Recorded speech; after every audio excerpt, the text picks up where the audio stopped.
Depois de alguns anos sem mexer no meu canal, eu tô voltando. Por quê? Porque eu quero. Porque eu quis. Bom, se você tá vendo esse vídeo é porque eu já morri. Brincadeira, tô vivo. Os vídeos anteriores, que eu gravei uns 3 anos atrás, ou 4, eu falei sobre escatologia, o estudo do final dos tempos. E nesses vídeos aqui, eu não sei quantos vão ser gravados, o outro foram 13 vídeos. A gente vai falar de bibliologia. Não sei quantos vídeos vai dar, mas vamos lá. Não precisa pegar a Bíblia, porque todos os textos eu vou ler. E aí depois você pode pegar esse vídeo, salvar o áudio e colocar para ouvir na rua, onde você estiver. Mas é bom, se você estiver aí de bobeira, numa mesa, alguma coisa, você pode pegar a Bíblia e acompanhar. Nesses vídeos aqui, basicamente eu vou defender uma tese, claro, com provas objetivas, né, de que a única Bíblia que presta na língua portuguesa hoje é a Almeida Corrigida Fiel, da Sociedade Bíblica Trinitariana. Não estou fazendo propaganda da Sociedade Bíblica Trinitariana, não. Se fosse outra editora, eu falaria o nome da outra editora. Mas, só para mim, só essa Bíblia é a palavra de Deus perfeita e preservada. Ponto a ponto, sinal por sinal, letra por letra. Mas pode demorar um pouquinho para chegar lá. Então vamos começar aqui o texto. Esses vídeos eles vão se chamar sempre sobre a Bíblia, se a Bíblia for adulterada. E a gente vai pegar o que? A gente vai tratar de bibliologia, falando ponto a ponto, cada tipo de característica da Bíblia, para provar para você que a Bíblia ela é genuína, verdadeira e inspirada por Deus. Ela não pode ser uma obra humana. Enfim.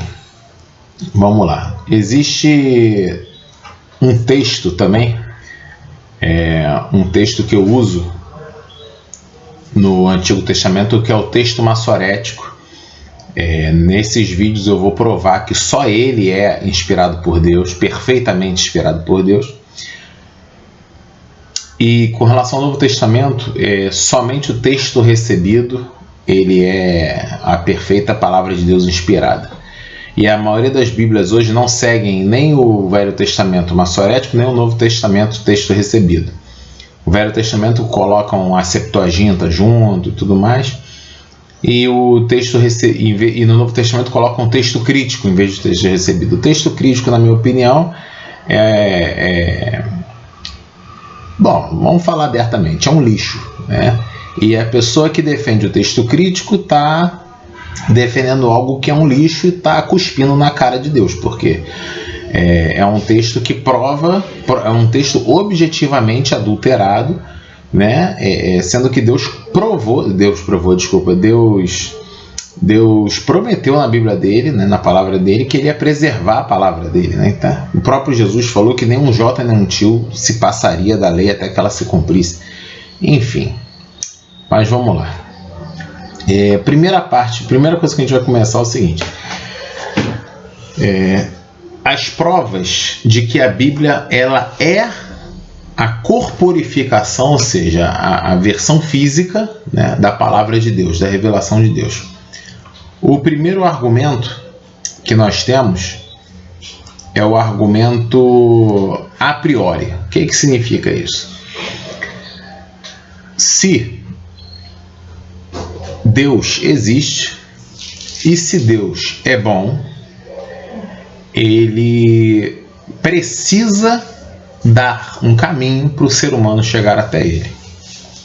E o ser humano, por ser depravado, né, o ser pecador, né, pelo fato do ser humano cometer erros, não ter por capacidade própria como chegar até Deus, Deus, sendo bom, ele teria que revelar a vontade dele para que as pessoas pudessem chegar até ele. E como é que eu poderia dizer que Deus é bom e Deus não é mau? Bom, porque se Deus fosse mau, ele não faria com que as pessoas chegassem até ele. Ele, na verdade, ele nem iria criar o universo, nem criar a humanidade, porque não faria sentido um ser inerentemente mau fazer a criação. Então você precisaria de um Deus bom que quisesse criar as coisas e quisesse fazer com que o ser humano fosse até ele. Então o que acontece? É impossível, né, que Deus não tenha se revelado e não tenha corporificado a revelação dele de uma forma que pudesse chegar a todos os seres humanos. Qualquer ser humano que pagasse o preço para ter essa corporificação. Pagar o preço não necessariamente em dinheiro, pode ser em tempo. Ou então até em risco de vida, né? Como a gente tem cristãos que fazem de tudo para ter a Bíblia e sob pena de morte. O outro argumento que a gente pode colocar pelo fato de que Deus ia criar uma corporificação da mensagem dele é o argumento dos sábios benfeitores. O que significa isso?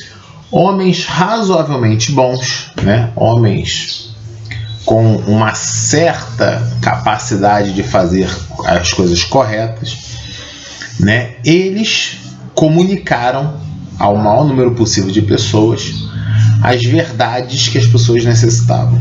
Então, se Deus, que é infinitamente bom, né, Deus sendo infinitamente bom, ele ainda mais ia querer fazer com que as verdades fossem comunicadas às pessoas, né? Se um ser humano falho, razoavelmente bondoso, comunica as coisas para os seres humanos, para outros seres humanos, Deus, que é infinitamente bondoso, ia fazer isso. A gente sabe que Deus é infinitamente bondoso conforme Atos 14, 15 a 17. Diz o seguinte: toda a Bíblia que eu citar aqui é a Bíblia Almeida Corrigida Fiel, né? Ou é a mesma coisa, Almeida Corrigida e Revisada Fiel aos textos originais. Essa Bíblia, ela é da Sociedade Bíblica Trinitariana do Brasil. As edições começaram em 93, 94, e aí depois teve 97, depois 2000 e pouco, 2005, 2001, por aí vai. Mas o nome é esse, ACF, né? Almeida Corrigida Fiel, ou Almeida Corrigida e Revisada Fiel aos textos originais. É a mesma editora. E o texto de Atos 14, 15 a 17 fala: e dizendo, senhores, por que fazeis essas coisas? Nós também somos homens como vós, sujeitos às mesmas paixões, e vos anunciamos que vos convertais dessas vaidades ao Deus vivo, que fez o céu e a terra, o mar e tudo quanto há neles, o qual nos tempos passados deixou andar todas as nações em seus próprios caminhos. E contudo não se deixou a si mesmo sem testemunho, beneficiando-vos lá do céu, dando-vos chuvas e tempos frutíferos, enchendo de mantimento e de alegria os vossos corações. Então essa é mais uma prova que a própria Bíblia dá de que Deus é infinitamente bom. E como infinitamente bom, ele tem interesse em revelar a verdade dele, né, para o ser humano, né, porque ele é muito superior a um ser humano sábio e benfeitor que, por ser um ser humano falho, já faria isso, revelaria verdades para as pessoas. Então Deus, infinitamente superior, vai fazer a mesma coisa, vai fazer muito mais, é claro. Um outro argumento é o argumento da indestrutibilidade da Bíblia. A Bíblia, ela é um livro indestrutível. Como que a gente sabe? A Bíblia é um dos livros mais perseguidos da história, né? Tentaram destruir a Bíblia de diversas formas. Eu creio que o diabo, movendo pessoas, né? Influenciando pessoas, fez perseguição contra a Bíblia. E nós temos, por exemplo, os historiadores judeus contam pra gente que quando os judeus voltaram do cativeiro babilônico depois de 70 anos, todas as Bíblias tinham sido destruídas. Só que depois eles acharam duas cópias perfeitas, Bíblia aí no caso do Antigo Testamento, né? Só a parte do Antigo Testamento. Eles acharam duas cópias perfeitas e completas, né? Preservada por Deus, e o sacerdote escriba Esdras fez com que fossem feitas cópias perfeitas dessas Bíblias, dessas cópias perfeitas do Antigo Testamento. E aí passaram a ter novamente incontáveis cópias da Bíblia, do Antigo Testamento. Em no ano 303, por exemplo, depois de Cristo, o imperador romano Diocleciano, era um homem sanguinário, né? Ele ordenou que cada Bíblia fosse destruída e que cada cristão encontrado fosse obrigado a ceder tudo que ele tivesse de Bíblia, Antigo ou Novo Testamento. Isso no ano 303. No ano 305, né, ele abdicou do trono. Ele estava tão certo de que ele tinha destruído a Bíblia, de tantos manuscritos que ele mandou queimar, que ele chegou a fazer uma moeda comemorativa, né, com a frase: a religião cristã foi destruída e a adoração dos deuses restaurada.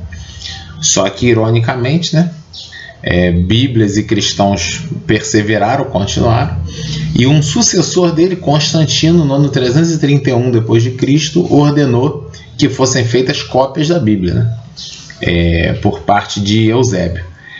Enfim, as cópias que Constantino mandou fazer, 50 cópias, não eram cópias de textos perfeitos, né? Textos perfeitamente preservados, cópias perfeitamente preservadas. Mas você vê que um imperador posterior, né, ao Diocleciano, que perseguiu e destruiu a Bíblia, o imperador depois mandou fazer cópias da Bíblia. Outro também, Voltaire, né? O Voltaire, ele disse o seguinte: levou séculos para se erigir o cristianismo, mas eu mostrarei como um francês o reduzirá a pó dentro de 50 anos. Então ele erguia uma cópia da Bíblia no ar, né, e falava assim: dentro de 100 anos esse livro será esquecido e eliminado. Só que 20 anos depois da morte dele, em 1778, a casa de Voltaire se tornou um dos principais centros de distribuição da Bíblia na França. Totalmente inesperado. E quando ele estava velho e doente, o Voltaire, ele falou o seguinte: eu daria tudo para nunca ter nascido. Olha que complicado, né? Um homem que perseguiu o cristianismo, perseguiu a Bíblia. E antes de morrer, dizem que ele gritou: ó Cristo, ó Jesus, eu tenho que morrer abandonado por Deus e pelos homens. Ele entrou em tanta agonia nos últimos momentos da vida dele que os amigos ateus dele não suportavam ficar perto dele e deixaram ele sozinho. A enfermeira dele dizia repetidamente: nem mesmo por todas as riquezas da Europa eu jamais quero ver outro descrente morrer. Bom, e aquele papo de que Voltaire disse: eu jamais vou concordar com o que você diz, mas defenderei até a morte o direito de você dizer, tudo mentira. Voltaire perseguiu um monte de gente, principalmente cristãos. Outro argumento de que a Bíblia nunca pode ser destruída, né? Existe uma história sobre isso, sobre a Bíblia não ser destruída. A historinha que dizem é o seguinte: desde jovem, um rei cético, sempre que se encontrava com seu servo crente, ferreiro de profissão, zombava da Bíblia, citando palavras dos maiores pseudo-eruditos que atacavam. Um dia, ambos já velhos, o rei cético foi pela primeira vez à oficina do ferreiro crente, lá ficando surpreso com a grande quantidade de malhos jogados no quintal, completamente despedaçados, e perguntou o que aquilo significava. O crente lhe respondeu que tinha sido amassado e despedaçado pelo uso. O rei cético pediu para ver as bigornas destruídas, mas o crente lhe respondeu que somente os malhos tornavam-se deformados e inúteis ao baterem tanto na bigorna, e essa era indestrutível, a dele sendo a mesma dos seus antepassados. O cético rei lembrou-se dos ataques seus e dos maiores pseudo-eruditos à Bíblia. Uma lágrima caiu dos olhos dele e se afastou triste, reconhecendo: os malhos se amassam, despedaçam e são jogados fora, inúteis, esquecidos, mas a bigorna permanece. Essa historinha ela é uma relação, uma metáfora, né, para as pessoas que criticaram a Bíblia e para a própria Bíblia, né? As pessoas criticaram e morreram e a Bíblia continua aí. Bom, outro argumento do fato da Bíblia ser a palavra de Deus é o caráter transcendente da Bíblia. O que significa isso? A Bíblia ela é transcendente. O que significa? Ela tem um padrão moral inatingível pelo ser humano. Ela tem um padrão moral que o ser humano não poderia ter feito, não poderia ter realizado, não poderia ter bolado. com certeza esse padrão moral teria que vir de fora, de um ser mais perfeito que o ser humano. Por exemplo, os próprios 10 mandamentos são praticamente impossíveis de você são impossíveis de você completá-los na sua vida. Você nunca vai encontrar um ser humano que respeitou completamente os 10 mandamentos, por exemplo. Em Levítico, que manda ser santo porque Deus é santo, é a mesma característica dessa santidade que Deus tem. Os textos que a gente pode pegar, por exemplo, são Levítico 20, versículo 7. Portanto, santificai-vos e sede santos, porque eu sou o Senhor vosso Deus. Deus sendo santo, sendo transcendente, sendo além daquilo que nós conhecemos como mundo natural, ele tem um padrão moral inatingível além daquilo que nós podemos fazer. E também outro texto em Mateus 5, 21 a 22 e depois 27 e 28 diz o seguinte: ouvistes o que foi dito aos antigos, não matarás, mas qualquer que matar será réu de juízo. Eu, porém, vos digo que qualquer que sem motivo se encolerizar contra seu irmão será réu de juízo. E qualquer que disser a seu irmão raca será réu do sinédrio. E qualquer que lhe disser louco será réu do fogo do inferno. Ouviste o que foi dito aos antigos, não cometerás adultério. Eu, porém, vos digo que qualquer que atentar numa mulher para cobiçar, já em seu coração cometeu adultério com ela. Então você vê que o padrão moral de Deus, ele está além daquilo que um ser humano poderia imaginar. E Tiago 2,10 fala: porque qualquer que guardar toda a lei e tropeçar num só ponto, tornou-se culpado de todos. É essa característica dessa lei divina. Ela é tão superior que se você pecar numa parte dela, você já pecou nela inteira. O ser humano é incapaz de sozinho conseguir cumprir o padrão moral de Deus. Então a gente vê que a Bíblia tem um padrão moral transcendente que é impossível atingir. Também tem a outra característica da transcendência da Bíblia. A Bíblia ela é única e perfeita, ela tem uma unidade perfeita. Foram cerca de 30 pessoas que escreveram a Bíblia, cerca de 19 profissões diferentes, em 11 países, durante no mínimo 1.500 anos, provavelmente 1.600 anos, com 10 gêneros literários. Os escritores, na prática, muitos não se conheceram, muitos não viveram uns perto dos outros, e ela tem uma unidade, ou seja, ela não se contradiz. O sentido, a gente pega, por exemplo, o sentido das palavras na Bíblia, normalmente ela tem o sentido da primeira menção. Então, por exemplo, a palavra amor, dentro do contexto da vida do próprio filho, ela vem em Gênesis 22:2 e também em João 3:16, com diferença de mais de 1000 anos. Então você vê o seguinte: Gênesis 22:2 fala: e disse, toma agora teu filho, o teu único filho Isaque, a quem amas, e vai-te à terra de Moriá e oferece-o ali em holocausto sobre uma das montanhas que eu te direi. E João 3,16 fala: porque Deus amou o mundo de tal maneira que deu o seu Filho unigênito para que todo aquele que nele crê não pereça, mas tenha vida eterna. A gente também tem os tipos e sombras do Velho Testamento se casando com o Novo Testamento. Como? Por exemplo, a serpente de bronze em Números 21, 8 e 9 e o sacrifício de Cristo na cruz em João 3, 14 e 15. Nós temos uma correspondência entre as situações.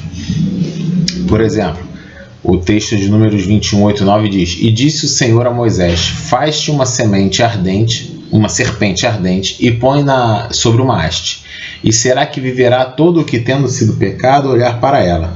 E Moisés fez uma serpente de metal e pô-la sobre uma haste, e sucedia que, picando alguma serpente a alguém, quando esse olhava para a serpente de metal, vivia. E João 3, 14 e 15 fala: e como Moisés levantou a serpente no deserto, assim importa que o Filho do Homem seja levantado, para que todo aquele que nele crê não pereça, mas tenha a vida eterna. Bom, além dessas características, nós temos a precisão histórica, né? A precisão histórica é mais uma prova de que a Bíblia ela é verdadeira e ela é inspirada por Deus, porque ela é historicamente correta. Durante muito tempo, muitas pessoas tentaram dizer que a Bíblia ela errava, né, fatos históricos. No entanto, todas essas manifestações se provaram falsas, né? Por exemplo disso, foram descobertas ruínas das muralhas de Jericó e de modo nenhum similar do mundo, em sua inteireza estão caídas para fora. O único modo de derrubar era batendo e empurrando com enormes aretes, mas inimigos estão do lado de fora fazendo isso para dentro, né? Tentando vencer uma guerra. E habitantes numa cidade nunca derrubam seus próprios muros de modo algum. Portanto, a ruína se deu conforme o relato bíblico, que diz que os muros caíram para fora. Também foi comprovada a crença universal num único dilúvio sobre toda a Terra, né, como existe o épico de Gilgamesh, nativos da Nova Guiné que contam essas histórias espalhadas pelo mundo. Também foi comprovado por carta, relatório, despesas de viagem, etc., a existência e a súbita destruição, no ano 2000 a.C., mais ou menos, das populosas Sodoma e Gomorra. Tudo indica que elas estavam onde hoje é o Mar Morto. Ao redor ali do Mar Morto existem rochas calcinadas por um calor inexplicável, o que se coaduna, né, se encaixa com a questão de que teve aquela chuva de fogo sobre o Sodoma e Gomorra. Também foram comprovados no Egito uma curta época onde os tijolos eram feitos sem palha. Também foram comprovados por documentos a morte dos primogênitos e outras pragas descritas no Êxodo. A questão dos tijolos sem palha foi uma época em que os escravos hebreus tinham que produzir tijolos sem palha, né, o que era mais difícil ainda, foi uma tentativa de torturar, né, o povo judeu.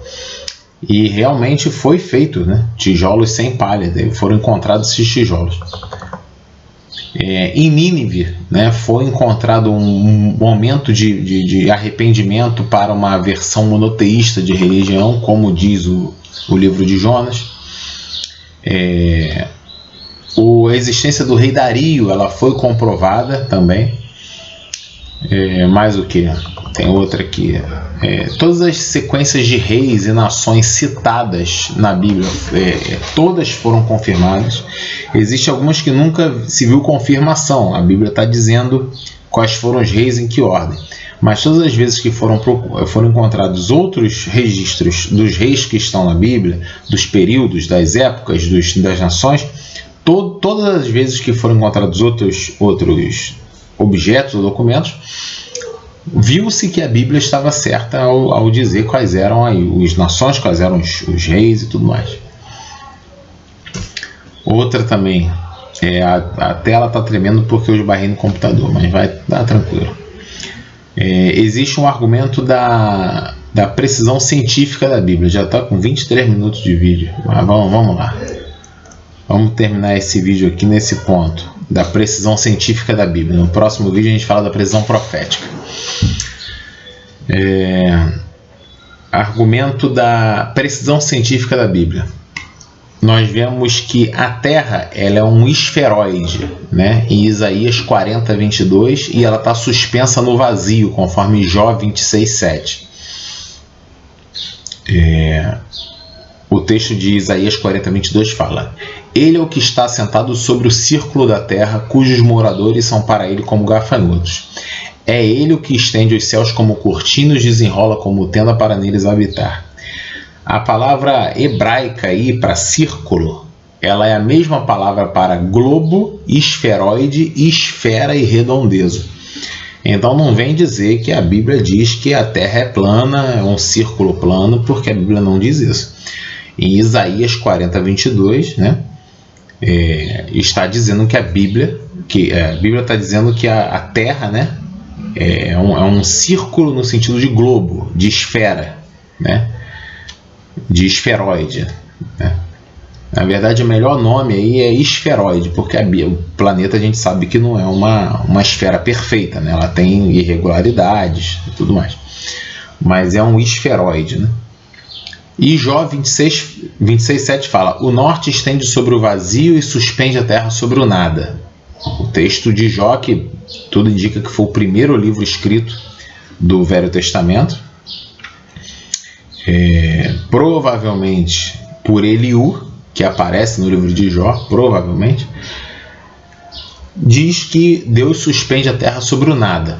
Se você estivesse do lado de fora da terra, observando a terra, você veria que é como se ela estivesse, né, suspensa sobre o nada. Na verdade, ela está girando em volta do Sol.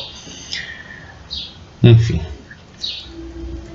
Também tem gente que diz que existem cálculos matemáticos que dizem até que o geocentrismo, né, que a Terra está no meio, o Sol girando em volta, e o heliocentrismo, que é o Sol no meio e a Terra girando em volta, daria no mesmo matematicamente, mas isso não é importante. É importante você reconhecer Jesus como Salvador e se converter. Se é a Terra que gira ou não, isso não tem valor nenhum. Outro ponto científico da Bíblia é o seguinte, precisão científica da Bíblia é o seguinte, é a primeira lei da termodinâmica, né? Essa lei diz o seguinte: num sistema fechado, nada pode ser criado a partir do nada, nada pode simplesmente deixar de existir, tudo se transforma. Quando nós lemos Hebreus 4:3 e Hebreus 4:10, nós lemos o quê? Porque nós, os que temos crido, entramos no repouso, tal como disse: assim jurei sobre minha ira, quem não entrarão no meu repouso, embora as suas obras estivessem acabadas desde a fundação do mundo. O texto de Hebreus 4:3 diz que Deus terminou a obra dele desde a fundação do mundo. E Hebreus 4:10 também fala: porque aquele que entrou no seu repouso, ele próprio repousou de suas obras como Deus nas suas. Mais uma vez falando sobre Deus ter finalizado e terminado a obra dele. A segunda lei da termodinâmica, né, que fala o seguinte: num sistema fechado, apesar do somatório de sua massa e energia permanecer constante, a toda e cada transformação aumenta sua entropia, que é a medida da desordem do sistema, da quantidade de energia que não mais pode ser aproveitada para mover uma máquina térmica. Assim, a cada transformação, o universo caminha da ordem para a desordem, para a morte térmica. Nós lemos em Salmo 102:26 o quê? Eles, os céus, está se vendo os céus, eles perecerão, mas tu permanecerás. Todos eles se envelhecerão como um vestido, como roupa os mudarás e ficarão mudados. Então, o Salmo 102, versículo 26 mostra a segunda lei da termodinâmica, né, essa entropia, confirmando que as coisas tendem à destruição. Somente em Apocalipse 21, de 1 a 5, vai haver essa abolição da segunda lei da termodinâmica. Em Apocalipse 21 a 5 fala o seguinte: e vi um novo céu, uma nova terra, porque já o primeiro céu e a primeira terra passaram e o mar já não existe. E eu, João, vi a santa cidade, a nova Jerusalém, que de Deus descia do céu, adereçada como uma esposa ataviada para o seu marido. E ouvi uma grande voz do céu que dizia: eis aqui o tabernáculo de Deus com os homens, pois com eles habitará, e eles serão o seu povo, e o mesmo Deus estará com eles e será o seu Deus. E Deus limpará de seus olhos toda lágrima, e não haverá mais morte, nem pranto, nem clamor, nem dor, porque as primeiras coisas já são passadas. E os que estavam assentados sobre o trono, disse: eis que faço novas todas as coisas. E disse: me escreve, porque essas palavras são verdadeiras e fiéis. Nós lemos aí Apocalipse 21, de 1 a 5, mostrando que essa segunda lei da termodinâmica vai ser abolida por Deus na criação de novos céus e nova terra. Ainda falta um tempinho para chegar lá.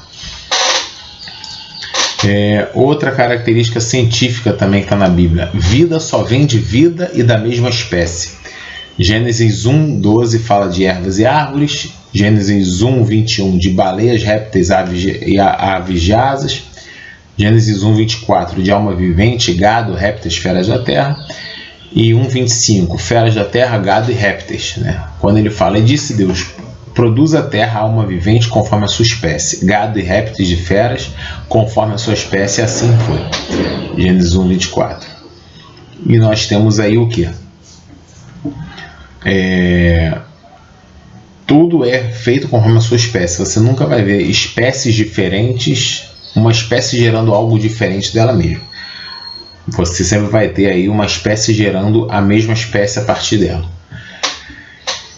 Enfim, essas são só algumas rápidas características da precisão científica, né, da Bíblia. A Bíblia sempre... a Bíblia não é um livro de ciência, mas quando ela narra algo científico, ela está correta, né? Enfim, isso aqui é a primeira parte da matéria. A gente termina por aqui. No próximo vídeo a gente vai falar sobre a precisão profética da Bíblia, né? Como a Bíblia acertou em todas as profecias dela. Então fique com Deus, até o próximo vídeo.